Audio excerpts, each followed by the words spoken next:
Hi, I'm Bill Patton with 720 Degree Coaching, and the odyssey that we've gone through to get this thing going is over. Ken and I have figured out the technological snafu that made it impossible for us to talk, and now we get to talk, and I'm very happy.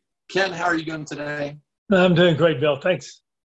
Awesome. All right, so we're going to talk about statistics because, and what inspired this is somebody posted an archaic picture of their Computennis laptop, which I used in 1990 and 91 as a volunteer assistant coach. And that's how I started my coaching career, is using statistics. I don't think a lot of people did it that way. So, and just to introduce Ken really quick, Ken is a master pro of the world, and he further space exploration may discover that Ken is also a master pro on other planets, but that is as yet unproven. Ken, how are you doing today? Doing great, Bill. Ready to go with this. Excellent. I was there when Computennis started. Yeah, awesome. I mean, we've been at this for 45 minutes trying to get this talk going. All right, now maybe this level of agitation is going to help us. I don't know. So anyway, well, we're going to talk about statistics, and a lot of people are familiar with Craig O'Shaughnessy and Styrling Strother and others who are really delving into this statistical thing and taking it to a different level. But I think what we want to do in this talk is start at a different level, go back to the origins of how stats started to get more into the coaching realm and some of the more fundamental stuff to build on, because a lot of what you're seeing from Craig and Styrling is sort of advanced. So we're going to break it down a little bit. All right, so where do you want to start, Ken? Simple one for me. The first time I really started looking at a lot of statistics, I was watching Bjorn Borg play Wimbledon and watching a lot of the points, and was watching how many steps they took between shots. And at the time, Borg was averaging about 13 steps between shots. So then I started just counting steps because I realized, hey, if the better the footwork was, the better the position was, the better the chance they're going to make the shot. So my first adventure into analytics on that was just like, okay, the more steps you can take to get in position, the better. The second one was watching a very phenomenon that you can usually bet on. And it's like if the score is 30 love for any person, there's an 80% chance the person who's behind will win the next point. And about a 60% chance they'll win the second point. So I was talking about my club members about this. We were at the U.S. Open watching a couple of guys play first round open, and James Blake and some other guy first round, and he said, now this doesn't apply to these guys, does it? I said, well, let's check and see. Well, the first 8 points, somebody got to 30 love. The other person won the next point. So it's pretty much, you can bet tennis matches by just betting the odds of 80% chance if you're up 30 love, you're going to lose the next point. So that would apply mostly to club players, just what to do. Tennis, if I'm up 30 love, I want to go big. I want that fourth point. And the other guy kind of digs in. Well, those are two really interesting things right there. So the fact that this footwork thing is quantifiable, that kind of like took me by surprise that you want to start with that. But this is a great thing to do.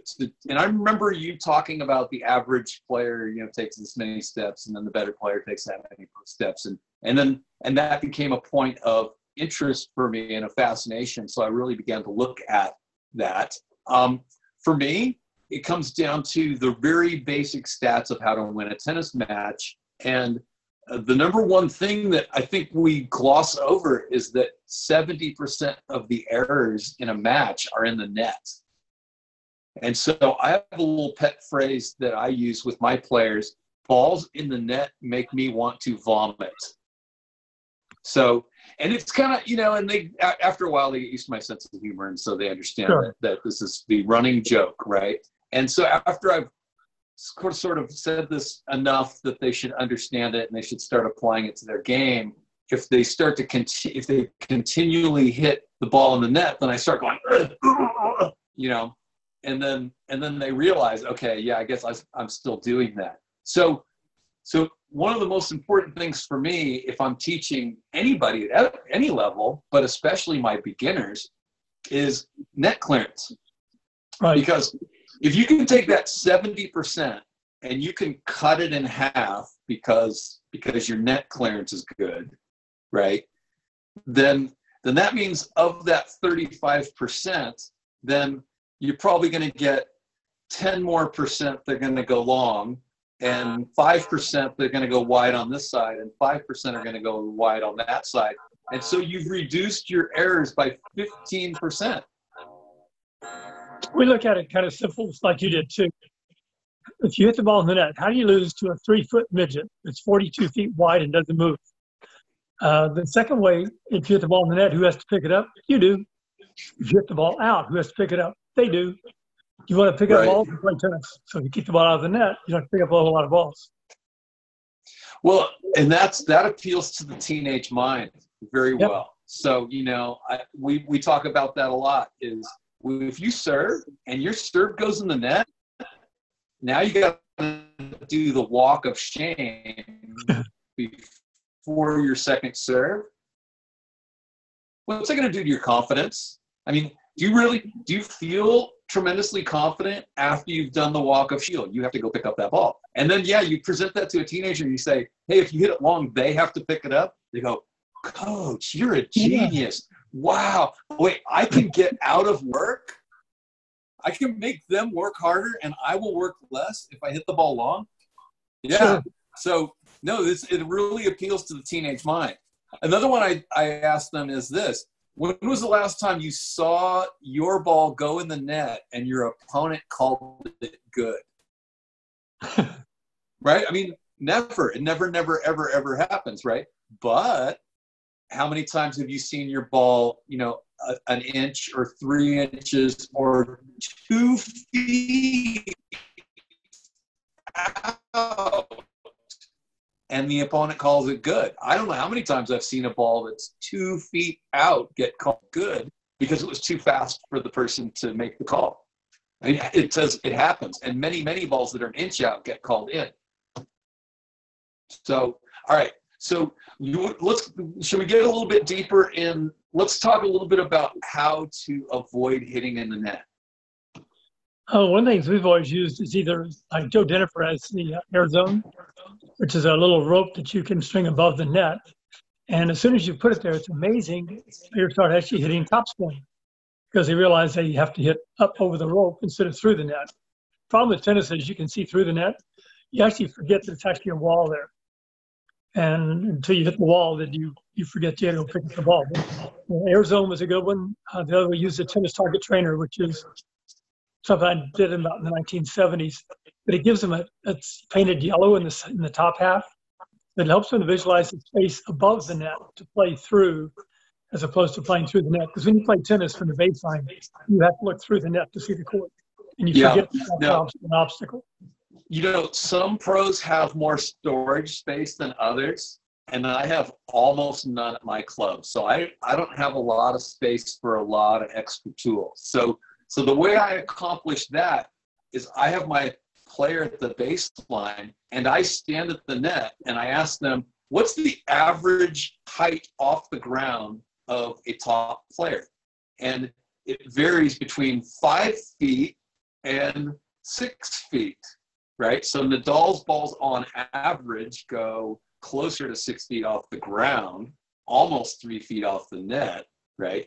And then, you know, and then Djokovic's ball's a little bit lower, and Federer's ball's a little bit lower than that, and Murray's ball's a little bit lower than that. So, but they're all within this range on average. And that means half of them go over that. Right. And half go under. So half of them go above this. So I take a racket and I put it here. I'll use the fork instead for a second. I take a racket and I put it on my head. And I go, hit over this. But then what that does is kind of forces them to use their imagination a little bit more, because then they have to visualize that height over the net.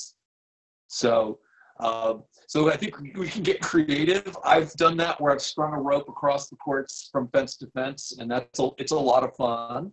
But sometimes you just can't do that.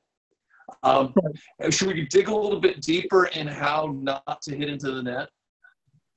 If you use part of it, what we do, our brain is pretty perceptive. If you say hit the ball, they hit flat. If you say toss the ball or lift the ball over the net, immediately they get the idea of, oh, it needs to go in an upward arc. But a lot of it goes back to how we as coaches communicate what we're trying to do. In my mind, I had a perfect idea of what I wanted to do when I said hit the ball. But when you take even a beginner and you say toss the ball over the net, they'll do topspin right away. And they'll actually do height above the net right away because the tossing motion is an upward motion. Hitting motion is more of a forward motion. Yeah. You know, I think another thing too, and this is definitely something I've picked up from you, is the language that you use and the object that you insert in the people's brains is what they're going to fascinate on. Right. So after I tell them I don't want balls in the net, then what we get into is, well, where's your target? Your target's over there, right? And the first barrier towards getting the ball to your target is to get it up and over, right? It's the first job.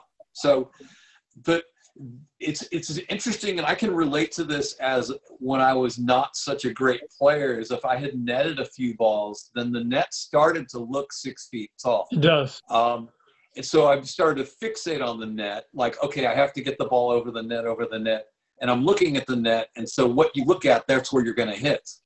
And I think it was you who taught me to look at where you want to hit to. So if you're looking at the corner of the service box, then the net becomes this blurry thing in between where you're looking that you want to hit. So, you know, establishing deep targets in the court and hitting to those alleviates a lot of the netted balls because the attention is on something else. The other key, Bill, is when you say don't hit the ball in the net, it's like saying don't think of a pink elephant. You have to. If you say, look, just aim higher, forget the don't. The don't part makes them have to visualize, like, don't hit the ball in the net, man. Why do you keep hitting it? You said, well, you said don't. So I had to see myself doing it first to not do it. So it goes back to a little bit to our vocabulary again as coaches, how we coach either from the positive or from the negative side. Right. And so, and just to piggyback on that, my thing is, hit the ball to the side tee in doubles, right? And if you focus on the side tee and you hit it to the side tee, do you see how the net man will have absolutely no chance of getting that ball? I mean, maybe a Bryan brother could get it. Maybe one of the very top, players in the world could get that ball that's going to. All right. Anything more about how to teach people to clear the barrier? Most of us have to teach visually because that's how we learn, rather than auditorily. So choice of words is important because your job really is to paint a picture in their mind. But the words you use will describe how you paint the picture. And then the more physical targets or visual things that they can use really helps them with that part. The other part we do a lot in the drills is if the ball goes in net, all the players on the court have to sprint to the net, touch the net. The guy who hit it over, you hit it, and then has to pick it up, throw it over, and then run back. Within a few minutes, there are no more balls in the net because the other group now manages for me. I'm never the bad guy. The other players will say, look, Bill, keep the ball in the net. I'm tired of running. Yeah. So I know this school, Mission San Jose, where I was the coach, and we won, the boys and the girls each won North Coast section, right after each other. But this was a big part of our serving training was, we've got a basketball baskets, and every third ball that went in the net on serve practice, then everybody dropped and did 10 push-ups. Now I said, now, kids, I've been told not to punish you with exercise. So it's not a punishment. I'm not trying to hurt you. We were going to do push-ups anyway. So, but for every 3 that the team hits in the net, everyone's going to stop and do 10. And then that will be subtracted from the push-ups we were going to do later. So it's a reward. You just get to get them out of the way sooner, right? Which, of course, they still dread that. So, Sure. and then, yes, that same positive peer pressure comes into play, because when the same kid is hitting 2 of the 3 in the net, then you better believe that there's considerable amount of pressure. And then I love the effort that they make. They start, really going out of their way to sky that ball a little bit more. And people might discourage that, but I encourage it, because like I said before, ball that make me want to vomit. And then here's the kicker, though. This is when the reward comes. We've been doing this for a little while. They're really improving at it. We go and play a match, and at the end of the match, I'm like, hey, guys, did you see how many balls they hit in the net?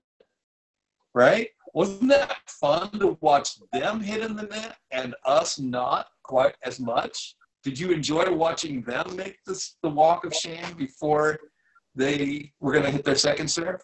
And then helping them to see the errors of their opponent who haven't been trained this way. I got to deal with my cat here. Should we move on to another thing, or do we have a little bit more on netting the ball? Pretty much it. Let's look at some of the guys who did early statistics and stuff like that. I know that Dr. Louie Cap, he's actually was a scientist that helped do some of the competitions for the first moonshot, and he worked with Dennis Vandermeer. So he was always much into statistics. Bob Love from Kentucky was big into statistics. Fay Bucci has a really good system he uses. Just pretty much your shot selection is based on the score, which helped you with statistics a lot too. Okay, so let's get into that history, and especially Computennis, because it was the picture that somebody shared of digging their Computennis laptop out of their garage finally.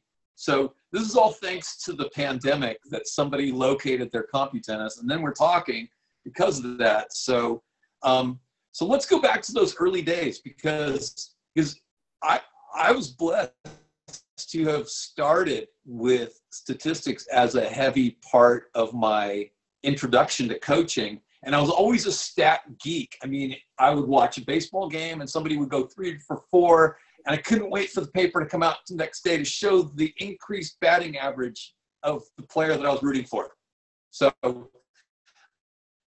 just always loved that stuff. I used to have like entire teams, statistics sort of almost memorized in my head. So, I've always loved that stuff. On the other hand, the other phrase that I like is statistics are for losers.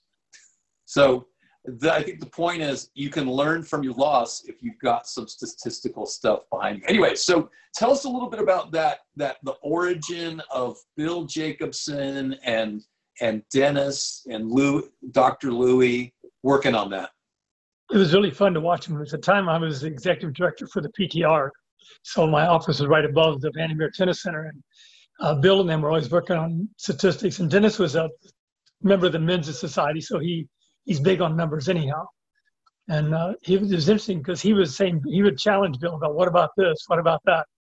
Does that really matter?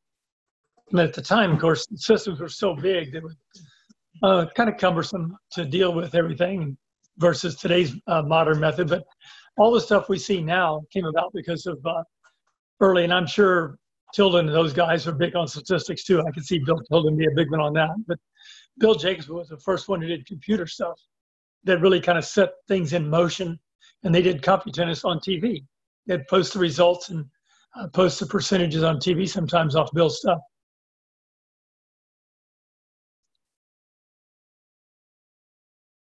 Myself. One thing that I loved about that program, and I don't know that we have this sophistication working right now, is that you could split out the stats from ad court to deuce court. And there was one match that there were actually quite a few matches where we won close matches because we had the stats and they didn't. Right. But one particular match that was kind of amazing, it was a really tight match. Our guy was was down a set and a break, but it was really close. And then we discovered that he was returning 80% of the serves in the deuce court, and then he was getting a lead in the other guy's serve game, but then he would get overly aggressive in the ad court, and he was only returning 50% of the serve. So he's giving away a lot of points. So we just asked him, I just asked him to be a little more conservative in the ad court, and really wait for a ball he could really crush before trying to crush it. But he did that, and then he won going away after that. It was really simple how one simple adjustment made such a big difference, because he went to, returning more than 70% of those returns in. And that's a big number. I mean, that's a 20% increase at least. So what are some of the other things about Computennis that were unique at that time? I think just making everybody aware. I mean, it is obviously that's for high-level players and things like that, but it started to make other people aware of statistics are important. Like you were just saying, the difference between what would you say is the most important point in the match? Probably 30 all, because that's going to create add in or add out. So add in and add out are obviously big points, but they're caused by the deuce point. Well, statistics can show that out and prove it. So you can use it as a coaching point. And so we can argue about that, because I'm a big believer that every single point matters. They obviously do. Yeah, so, the first point's huge. Yeah, I mean, what is it? I think it's 95% of all matches are won by the player who simply wins more points in the match. Oh, yeah. It's at least 90. And then when one player wins 51% of the points, they win at least 95% of the time, right? Yep. And if you win 55% of the points, you will win 99% of the time. And the only outliers there are, let's say you want to set 6-0 and then the other player rallies and wins. That's the only time, right? That you could lose a match is after you'd want to set 6-0, having won more than 55% of the points. So there are these outliers, or people getting injured mid-match, or getting tight or nervous or what have you. So there are these outlier matches, but it's the bulk of the matches. It's not the outliers, because one thing that makes me crazy is when people sort of have a seatbelts can kill you mentality, Sure. So we wear our seatbelts because the overwhelming majority of cases, the seatbelt will save your life. But there are these outlier examples, but sometimes people focus on that too much. So that was like in the late 80s, right? When did Computennis launch? Oh, about 85, 86, somewhere along there. Yeah, which is ancient history. We want to know, is there an app for that? So this is kind of amazing, because it was really an app, right? It was software. Right. It was, and it had its dedicated laptop, when laptops in general were rare. I mean, people didn't use them, and that thing was like 7 pounds or something like that. You could kill somebody with that thing. So, all right. So what's another really important stat to dig into that people gloss over? First serve percentages. For most typically the club player, they crush the first ball and dink the second ball. So to help that, we kind of do a lot of games. Most all of our challenge matches are one serve only. So you're forced to develop a level 2 serve. Like level 1 is hard, you can hit it and hope it goes in. Level 3 is your dink serve. With one serve only, you're forced to develop medium speed serves that they can't kill, but you can get in play. So look at first serve percentages. And even on the tour, if you're down around 60%, it's kind of tough to win your serve. But as a club player, if you can get your percentages really go up at the club level versus on the pro level. I think too often we focus on the pro level results and the statistics from the pros versus what really happens at club level play too. Well, and there's the psychological aspect of it, because people are more scared of your first serve than your second serve, even if there's not a huge disparity in how hard it's hit. So I think it's it's generally true, and I think there are very few outliers where somebody's points won on second serve are anywhere close to their points won on first serve. Right. And Craig O'Shaughnessy talks a lot about the very small variance in first serve win percentages over the ages, that it's almost always around 72%. Right. Some years when big servers are dominating, it might go up to 73 or 74. You know, in an era where there are more grinders, then it's going to be closer to 70, but it's in 73. Here's the typical way that a junior player thinks. My son's he's a good college player, and he misses a lot of first serve. And I said, why don't you hit your second serve first? He says, they'll kill it, Dad. And I said, no, they don't know how big you're going to hit it, but they know you're going to hit your second serve softer. So that's when you got to worry about. But somehow it doesn't make sense that you hit your second serve or get a serve and play without trying to kill the ball first. Yeah. Well, so and here's something that came out of the research from Computennis. They did a comparison between Becker and Chang, right? And I think most people would say Becker was more effective on serve. But in reality, it was Chang, right? So Becker would serve about 50% first serves in play and win 80% of those points for an efficiency of about 42%, right? But then on the remaining 50% of second serve points, Becker also had a higher winning percentage, right?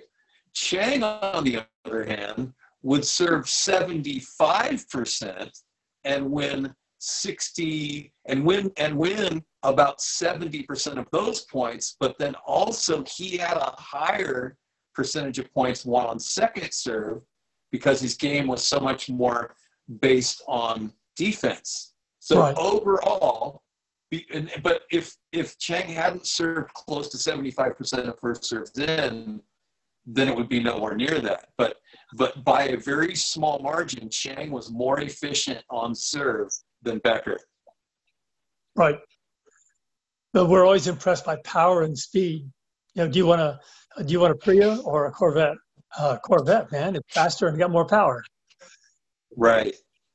Yeah. So there's definitely like a tortoise and the hare kind of a mentality towards winning matches. And like Vic Braden used to say, that same old boring winner. Yeah. But I don't think he necessarily meant a screaming shot that went past their opponent. I think he meant playing in a way that won the match.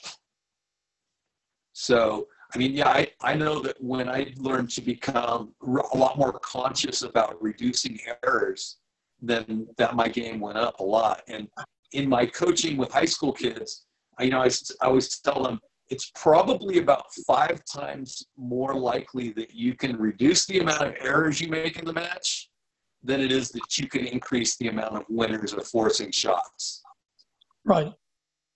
One of my friends, Julian Heim, was talking to my son about that, because in college they play no ad scoring. And my son was saying, I keep hitting on those deuce points, the ball hits the net all the time. And he says, on the deuce point, you want to get the ball up high enough and put the pressure on the other player because you're fast anyhow. You don't need to be going for big shots. But his perception is it's a big point. It's a deuce. It's a win the game point. I better go big. And Julian was trying to convince him. He says, no. When I played college, he said, I beat a lot of guys because on deuce points, I made sure I got the ball up and kept the ball in play rather than trying to go for the winning shot.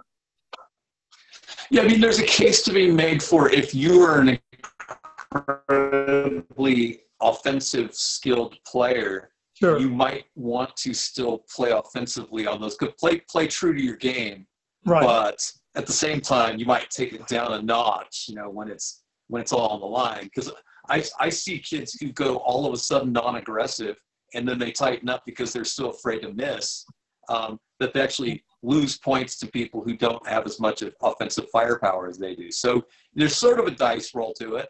But Sure. and that's why all the points that came before that are so important. I mean, something happens to make 3 points won by each side. So however you won your 3 points in that game, play that way. Sure. It's hard to win your. So yeah, and it's if you're getting that way, then the 3-all point ought to be kind of a toss-up. I mean, if you're playing smart, maybe you're going to have a 60% win percentage on those, right? And otherwise anything lower than that, and maybe you need to rethink how you play those. All right, so we've gone from balls in the net, first serve percentage, which is still maybe the most important stat for a competitive player. Balls in the net is important for everybody, even the people who just want to rally. Sure. I mean, there are people who don't want to play a competitive match, but if you're always hitting it in the net, you're going to be a very frustrating person to try to rally with it. All right, so then from there, why don't we get into the return, and what are some really good things to do to reduce the amount of errors that you have in returning? Aim for the middle of the court, because the server has an advantage. The ball is coming at a totally different angle than you've done with ground strokes. And so it's harder to control. If you have a lot of spin on the serve, you have to counter their spin. So we have an ace attack ball machine, and the kids want to say, how hard will it hit? How hard will it hit? I said, about 90 miles an hour. I said, let me see. I said, no, I'm going to put it at 50 miles an hour with a lot of spin. They can't return the ball. And I said, have you ever tried to return a lefty serve? Because of the spin being different, the spin has a huge effect on it. You have to learn how to hit from the deuce court. You're receiving serve off a lefty, don't try to go down the line. The spin's going to take it out wide down the line. You want to hit it cross court off the serve. So little things like that of recognizing it, get the ball back and play.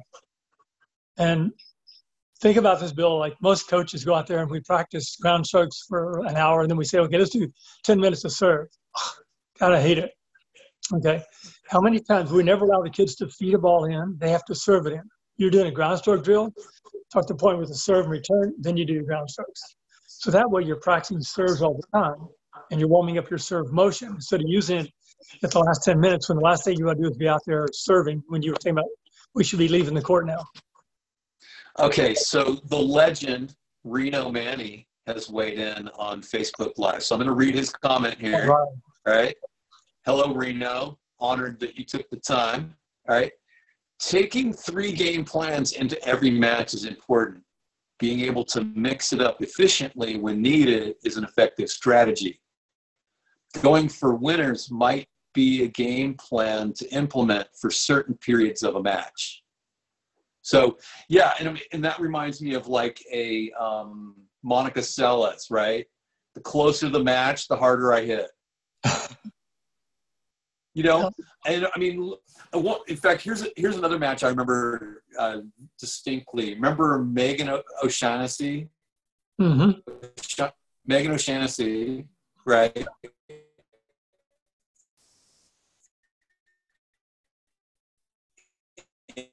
And she was playing, oh, come on, who was the 13-year-old girl who made the big slap? Jennifer Capriati, right? And so... Yeah. Capriati, her whole career was a slugger. She's just swinging for the fences on everything. Boom, boom, boom, right? Capriati, just crushing the ball all the time. And Megan O'Shaughnessy was becoming a more aggressive player. She'd always been really consistent and, defensive and had a good game, but now she's starting to get closer to the top 10. She might have been even in the top 10 at this time. And she's getting to be more aggressive. And she's just hitting toe-to-toe with Capriati. It's an amazing match. And it's 3-all in the third. And Capriati takes it up a notch. O'Shaughnessy kind of slows down a little bit and gets a little more because Capriati stayed with the game. It was her game. And she actually got a little bit more aggressive. And O'Shaughnessy sort of shrank back from the aggression because it hadn't really completely taken in her game yet. So this is like an example of something that Reno's saying. I mean, you know, you have to be fully committed to your game plan and go all the way and play with confidence. A lot of times it happens too, like when you're down pretty far in the match and you realize I'm going to probably lose. I'm just going to hit the ball hard. Mm-hmm. And all of a sudden it works because you're not worried about winning and losing. I'm going to hit the ball hard. And it changes the dynamics of the match too in that situation. And then here's another thing that happens. You know, somebody's down, 5-2 or 5-1 or 5-love, and now all of a sudden it's 5-all, and they're like, "Hey, I'm right back in this," and then you're dead. They stop doing it. It's like, you're dead. Yeah, I mean, if you got it all the way back, keep going, right? Keep going with it. But yeah, it's really interesting. I don't know how many times I've seen a player get it all the way back to 5-all, only to get tight and go backwards again. So, all right. But now, all right. So, and when returning, I mean, changing the direction of the ball will give you lower percentages than hitting it back the same direction it came from. So, your safest shot is always to hit it back the direction that it came, and pretty much the what's this called when you go and from ballistics, the angle of reflection. Yes. So if it's coming from the sky, hit it back up to the sky, right? I mean, so the altitude of the ball, what's the word for the arc? Yes, the arc. There's another word, but anyway. So having, hitting the ball back the direction it came from can give you the best possible chance of returning the ball. All right. Anything else about returns? It depends. There's only two important shots in the game: serve and return.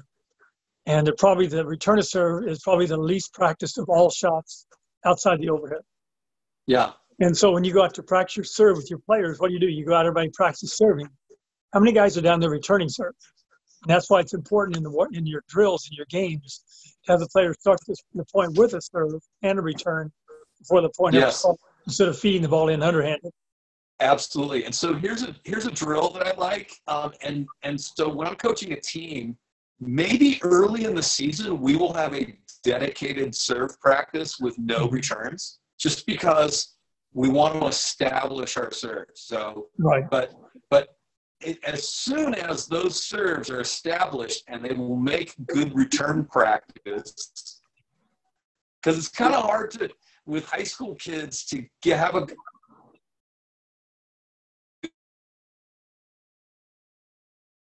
good return practice when none of the serves are going in.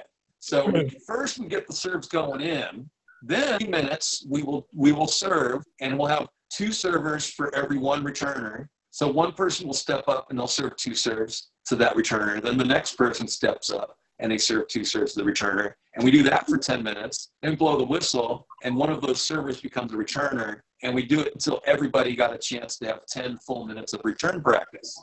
The other thing that does is it slows the servers down to a more natural pace of how they're actually going to serve in a match. Because a lot of serve practice looks like this, and there's not a lot of times you get to hit 10 serves in a row in a real match. That's a lot of lets. One of the drills, my favorite drill for this drill is I'm going to serve, and I get a serve so I get 10 balls in the court. So eventually at the end of the game, you got 10 points. The receiver gets a point. If I hit the ball in the net, you get a point. If I hit the ball out of bounds, but you get it back in play, you get a point. If I get the serve in and you return, we both get a point. But we play till the server gets 10 balls in. The receiver might have 20 points, but it works on returning serve and balls that are out. Go get them. You get points if the server can't take too big of a risk because he can't afford to give away points either. Yeah, no, that's awesome. And Reno has solved the problem. The word is trajectory. There you go, trajectory. Yeah, the trajectory that the space capsule came back to the Earth is. Yes, that's good. Okay, so now here's one thing I love is the book Pressure Tennis by Paul Wardlaw. Right. And that is a great book. And so you hear a lot about C plus, playing out of C plus, you know, and that's true at the pro level. It's probably more even really true at the college level. But at some point in college play and in high school play, standard cross-court tactics still work really well. So, you know, I don't teach my high school kids how to play like pros. I teach them how to play in a way that's going to help them win. So one of the things that I love from Wardlaw's book is he has this game where you have a time sequence where if the server gets their serve in, the returner hits the ball cross court, and then you have this 4-shot sequence of made shots cross court. You as a pair get 1 point. So it's a cooperative game. And if you get 6 shots, or you know, whatever number you want to make it, you get 6 shots or 8 shots, then you get 2 points, and then you start over again, and you have 5 minutes or 7 minutes to score as many points as you can, right? And so it kind of creates this cooperative thing of making it through those first 4 shots together, which is a great bridge to being able to think that way about making your first 2 shots cross court. And if we go back again to Mission San Jose, before every single match, before we're going on the court, I would say, guys, remember to build your points cross court. And then once you get a short ball or an inside ball, then you can change the direction or get creative. But anytime it's deep, we're going deep cross court to the other side. No questions asked, you know? And then it was really amazing to see them employ that. And then we became harder to beat. Right. So part of winning is becoming harder to beat. That's the concept of COD. No change of direction. Yeah. COD will make you pay. You don't receive it. Yeah, you got to pay up if you have cash on delivery. That's right. So, COD. All right.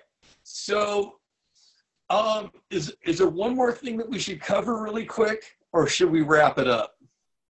Kind of wrap up. I think take a lot of what would you say are the 2 most important points that Greg O'Shaughnessy has given us with statistics today that club players can use?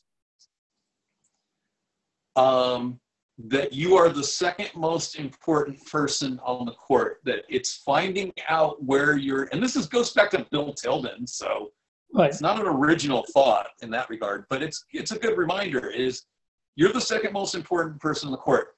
Figure out how your opponent wins their points so you can avoid hitting it to that shot, and figure out how do they lose their points, because you're going to keep that in your back pocket for when you really need a point. I mean, don't give them too much practice on that shot.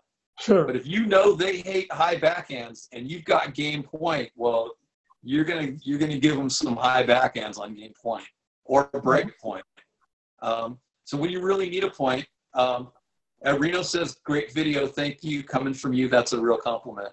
So it's nice when somebody who's worked with 9 different players at number 1 has something nice to say, right? Oh yeah, definitely. Anyway, so what's one of yours from Craig? Mine's really about looking at return of serve, actually. Has the stuff he's done with Djokovic and return of serve, and just get the ball back and play. The returner has a tendency to feel like they need to win the point instead of neutralize the point. So we talk about your DNA, your defense, neutralize, and attack. Mm-hmm. And about 10% of your points in a real match are actually defense. But 70% are simply neutralizing, and about 20% are actually offense. And usually returning serve is not a good time to go offense, especially on first serve. So if you learn to neutralize points, like, okay, you got it in, I got it back, now let's play. And really focus on trying to make sure you return as many balls in play as you can. Of course, at the club level, the higher you hit them back, the better. Absolutely. And, you know, I can relate to the difficulty of playing someone when I know all my serves are coming back. I mean, right. Lleyton, Hewitt, Agassi, you know, Jimmy Connors, and Djokovic, all of them made 75 to 80% of their returns in play. And I think Lleyton Hewitt might have been the only one who is consistently above 80. I don't know his stats, but I know that he makes a very high percentage of returns. So, Right. All right. So looks like we're getting the signal that it's time to go. Yep. So I'm going to get a haircut. Okay, awesome. So why don't you really quick make like 1, 2, or 3 take homes for us here, and then we'll call it a day. Ken? So okay. What? Yeah. One of them would be learn to use statistics as part of your strategy. If you're going to develop your game, forget about your forehand, your backhand for a while, and look at some of the statistics about how you actually win points, what your style of play, what makes you an effective player. And if you're not, it's hard to judge when you're actually a player yourself. Have someone kind of point out, I think, Bill, one of your assets is this. Oh, okay, I didn't realize that. So I think recognizing what your strengths and weaknesses are, player, would you need a coach to help you or a friend to help you or any type of charting system you can get is really important. What's yours?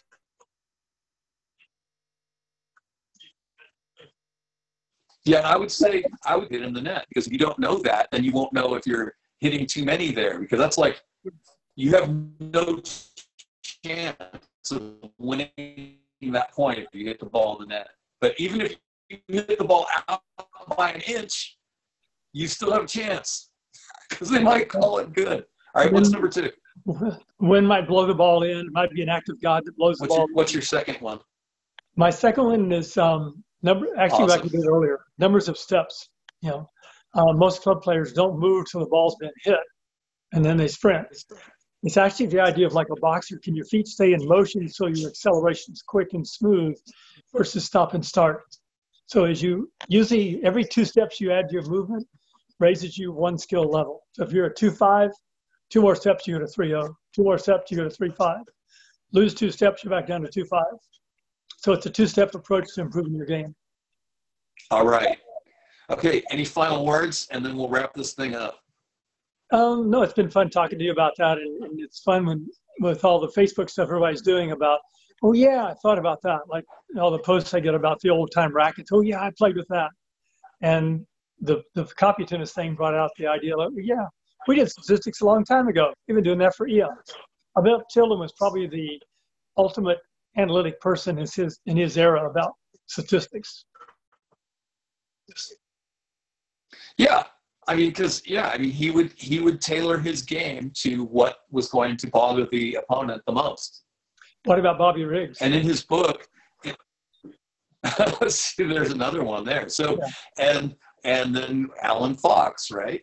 Fox, and Brad Gilbert, who's a protege of Fox. So, all right. Well, thank you, Ken. Thanks for coming on. And if you want a lot more of this stuff, send me an email at 720degreecoaching@gmail.com, and I'll get you on my list. Ken, how can people find you? Just go to Ken DeHart Tennis. I've got 5,000 friends on my personal page, so I can't add anybody there. If you go to Ken DeHart Tennis on Facebook, you can find me, or just email me at kendehart@AOL.